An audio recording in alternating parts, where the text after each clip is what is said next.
Hello everyone, नमस्कार दोस्तों। मेरा नाम है आलोक वाजपेयी और आप लोग जुड़ चुके हैं इस समय इंडिया के number 1 study channel wifi study पर।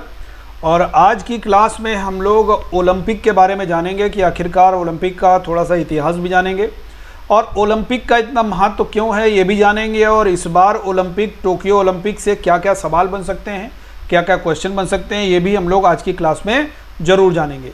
तो देखिए, ओलंपिक को सारे विश्व के खिलाड़ी एक सबसे बड़ा खेल मानते हैं। उसका कारण है कि अंतर्राष्ट्रीय स्तर पर इसको अंतर्राष्ट्रीय ओलंपिक कमेटी जो है वो एक सारे के सारे खेल जो हैं वो कंडक्ट कराते हैं और अंतर्राष्ट्रीय ओलंपिक कमेटी के द्वारा इसको बाकायदा मान्यता भी दी गई है। सारे विश्व के खिलाड़ी, सारे देश के खिलाड़ी यहाँ पर भाग लेते हैं और स्वर्ण पदक, रजत पदक और कांस्य पदक के लिए लड़ाई होती है। यानी कि कौन दावेदार है, कौन अच्छा खेलता है, ये पदक के माध्यम से हम लोगों को पता चल जाता है। तो बिल्कुल भारत इस बार टोक्यो ओलंपिक में गया है और टोक्यो ओलंपिक में भारत ने एक कह सकते हैं बहुत अच्छा प्रदर्शन तो नहीं है, लेकिन अच्छा प्रदर्शन कर रहा है भारत। और ये जो खेल हैं ये 8 तारीख को समाप्त हो जाएंगे। तो आज की क्लास में हम लोग टोक्यो ओलंपिक से सारे के सारे प्रश्न भी देखेंगे और ओलंपिक के बारे में जानेंगे। लेकिन उससे पहले आप सभी विद्यार्थी अगर अनअकैडमी पर हमारे साथ नहीं जुड़े हुए हो तो आप सभी लोग ज़रूर जुड़ जाइए और AB सर 10 कोड का प्रयोग कीजिए। और किसी भी कोर्स का सब्सक्रिप्शन लेने पर आप लोगों को यहाँ पर डिस्काउंट जरूर मिलेगा, चाहे वो SSC का है, बैंक का है, रेलवे का है, UPSC का है, UPPSC का है या किसी भी स्टेट के PSC का है। तो आप लोग AB सर 10 कोड लगा करके वहाँ पर रेफरल कोड बॉक्स में लिखना है, अप्लाई पर क्लिक कर देना है। ठीक है प्यारे विद्यार्थियों, बिल्कुल ऐसे ही लिखना है आप लोगों को जैसा यहाँ पर लिखा हुआ है येलो कलर में। तो बिल्कुल ऐसे ही लिख कर के अप्लाई पर क्लिक जरूर कर दीजिएगा, जिससे आप लोगों को डिस्काउंट जरूर मिल जाएगा। दूसरा, डाउट सेशन एक नया आपके में फीचर जुड़ा है। तो इसमें आप लोग अपने डाउट का इमेज जो है वो सेंड कर सकते हैं और इससे आपको इंस्टेंट वहाँ पर इसका आंसर मिल जाएगा। अगस्त ऑफर के अंतर्गत SSC का सब्सक्रिप्शन 1 साल का करने पर 3 महीने का फ्री सब्सक्रिप्शन और 2 साल का करने पर आपको 6 महीने का फ्री सब्सक्रिप्शन दिया जा रहा है। अगर आप बैंक और SSC का कॉम्बो करते हो तो कॉम्बो करने पर 6 महीने फ्री मिलेगा अगर आप 1 साल का सब्सक्रिप्शन करेंगे तो। और अगर 2 साल का करेंगे तो बच्चे 12 महीने यानी कि 1 साल का फ्री सब्सक्रिप्शन मिलेगा। तो आज ही इस सब्सक्रिप्शन को कीजिए और आपके सिलेक्शन की तरफ एक कदम बढ़ाइए और जल्दी से जल्दी आप लोग सेलेक्ट होइए। कॉम्बैट में भैया हिस्सा जरूर लिया करो। जितने लोग कॉम्बैट में हिस्सा नहीं लेते हैं, आप सारे लोग कॉम्बैट में हिस्सा लिया करिए। और कॉम्बैट में जब आप पार्टिसिपेट करेंगे तो निश्चित रूप से आपको प्राइज़ जरूर मिलेगा आप अगर अच्छा प्रदर्शन करेंगे। लेकिन आपको इसके लिए इनरोलमेंट करने की ज़रूरत है।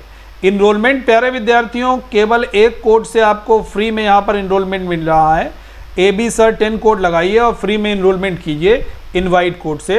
और 22 अगस्त को मेगा कॉम्बैट में ज़रूर आप लोग हिस्सा लीजिए और हर एक संडे को भी कॉम्बैट में पार्टिसिपेट ज़रूर कीजिए, जिसमें आपको 40 प्रश्नों के उत्तर देने हैं 50 मिनट के अंदर।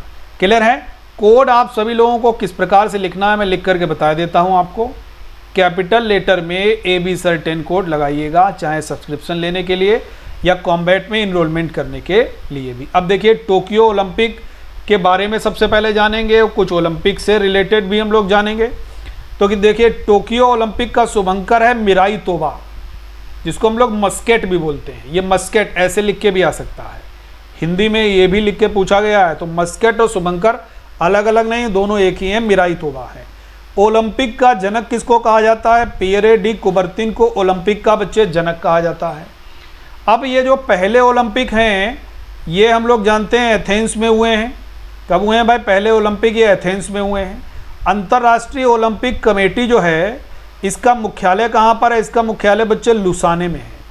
कहाँ पर है अंतर्राष्ट्रीय ओलंपिक कमेटी का जो मुख्यालय है वो आपके लुसाने में है। और ये ओलंपिक कब से कब तक? तो ये आपके 23 जुलाई से लेकर के 8 अगस्त तक इनका शेड्यूल है।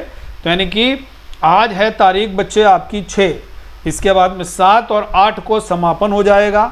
तो ये ओलंपिक के बारे में एक आपकी बेसिक जानकारी है जहाँ से सवाल आपके बनते हैं। इसके बाद में आपने ओलंपिक का जो फ्लैग देखा होगा, जो उसका लोगो है, उस लोगो में 5 रिंग्स होते हैं, 5 छल्ले होते हैं। ये 5 छल्ले 5 महाद्वीपों को रिप्रेजेंट करते हैं, उनको प्रस्तुत करते हैं। और ये जो पांचों जो छल्ले हैं अलग अलग रंग के हैं और ये अलग अलग महाद्वीप को जो रिप्रेजेंट करते हैं, तो आज हम लोग समझ लेंगे। देखिए, नीला छल्ला यूरोप को प्रस्तुत करता है, रिप्रेजेंट करता है, और लाल रंग का जो छल्ला है वो अमेरिका को यानी कि यूएसए को रिप्रेजेंट करता है। फिर है काला छल्ला। काला छल्ला बच्चे अफ्रीका को रिप्रेजेंट करता है, और पीला छल्ला जो है एशिया को रिप्रेजेंट करता है, और हरा छल्ला जो है ये ऑस्ट्रेलिया को रिप्रेजेंट करता है। तो यानी कि ओलंपिक का जो फ्लैग है, जो उसका लोगो है, उसमें 5 रिंग्स हैं। 5 रिंग्स 5 महाद्वीपों को रिप्रेजेंट करते हैं।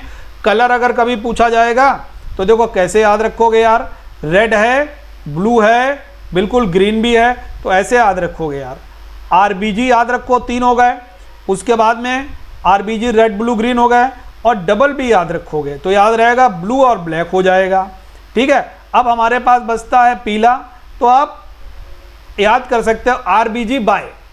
आरबीजी बाय याद रहेगा, red blue green black yellow, red blue green black yellow. ठीक है, याद रहेगा। अब देखो कैसे कौन सा जो रिप्रेजेंट करता है उनको जरूर आप लोग याद रखिए। तो देखिए, ब्लू है तो ब्लू यूरोप है, रेड यूएसए है, ब्लैक अफ्रीका है, येलो एशिया है, और ग्रीन आपका ऑस्ट्रेलिया है, क्योंकि ऑस्ट्रेलिया में जंगल ज़्यादा हैं तो वहाँ पर ग्रीन है। इस तरीके से याद कर सकते हो आप लोग। ठीक है, अफ्रीकन लोग थोड़ा सा नॉर्मल जो कलर है वो कहीं ना कहीं ब्लैक होते हैं, तो इसीलिए हम लोग कह सकते हैं यार कि ये ब्लैक हो गया। ठीक है, याद रहेगा। क्लियर है सारे लोगों को? तो ये आपके क्वेश्चन बन सकते हैं रिंग से रिलेटेड। दूसरा, टोक्यो ओलंपिक में इस बार 5 नए खेल शामिल किए गए थे, जिसमें 4 नए हैं, और एक खेल को बेसबॉल को 13 साल के बाद में उसको शामिल किया गया, यानी कि 13 साल तक वो ओलंपिक की प्रतिस्पर्धाओं में शामिल नहीं था। कौन कौन से खेल हैं नए एकदम जो 4 शामिल किए गए हैं? सर्फिंग है, स्केटबोर्ड है, जिसमें हम लोग जानते हैं कि वो 13 साल की मोमिजी निशिया जापान की सबसे कम उम्र की खिलाड़ी बनी है, गोल्ड मेडल विनर। ठीक है, फिर है स्पोर्ट्स क्लाइंबिंग है, कराटे है, और बेसबॉल है। ये खेल जो हैं यानी कि ये 4 तो एकदम नए हैं ऊपर वाले, ये चारों skateboard, surfing, sports climbing, karate एकदम नए हैं। बेसबॉल को 13 साल बाद फिर से यहाँ पर शामिल कर लिया गया। ठीक है, इतनी बात याद रहेगी। अब यहाँ पर बेसबॉल कहाँ का है भाई? यूएसए का है।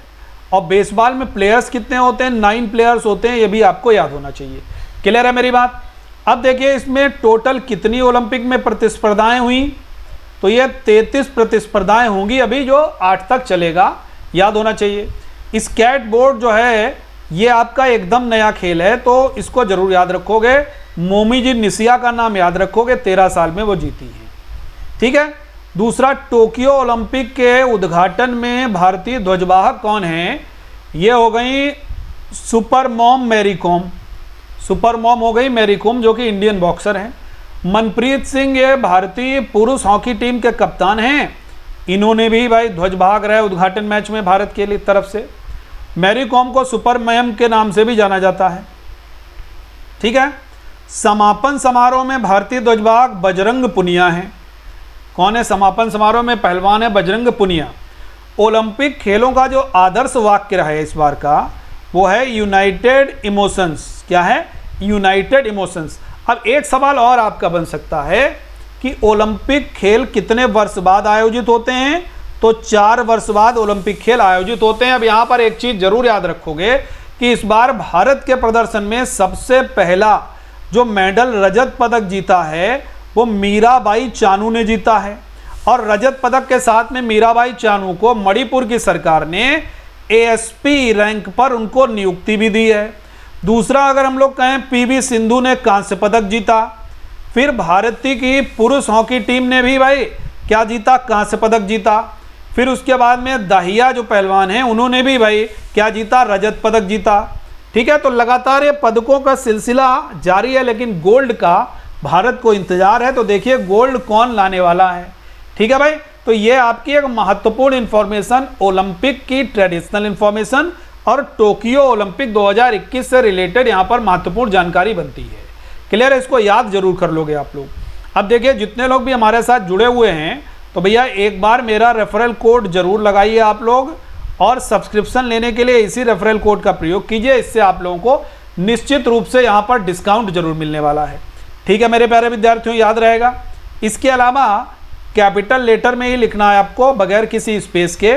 और यहाँ पर आप लोग देख सकते हो बिल्कुल ऐसे ही रेफरल कोड आपको लगाना है जैसे यहाँ पर लिखा हुआ है। क्लियर है मेरे प्यारे विद्यार्थियों? ठीक है, याद रहेगा।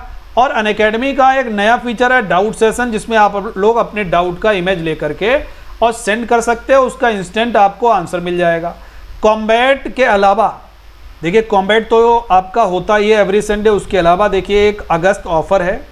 1 साल के सब्सक्रिप्शन पर एसएससी के 3 महीने, 2 साल पर 6 महीने, कॉम्बो में 1 साल पर 6 महीने और 2 साल पर 12 महीने का फ्री सब्सक्रिप्शन। और इसके अतिरिक्त आपको डिस्काउंट भी मिलेगा अगर आप मेरे AB Sir 10 रेफरल कोड का प्रयोग करोगे। और देखिए इसमें आप सारे लोग इनरोलमेंट कर लीजिए अभी तुरंत।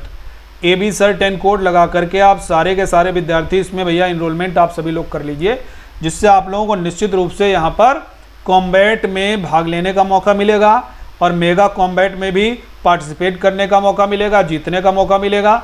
AB Sir 10 कोड लगाना कोई भी विद्यार्थी नहीं भूलना है। सेशन अच्छा लगा हो तो लाइक कीजिएगा, शेयर कीजिएगा, चैनल को सब्सक्राइब कीजिएगा। ओके, जय हिंद दोस्तों, थैंक यू।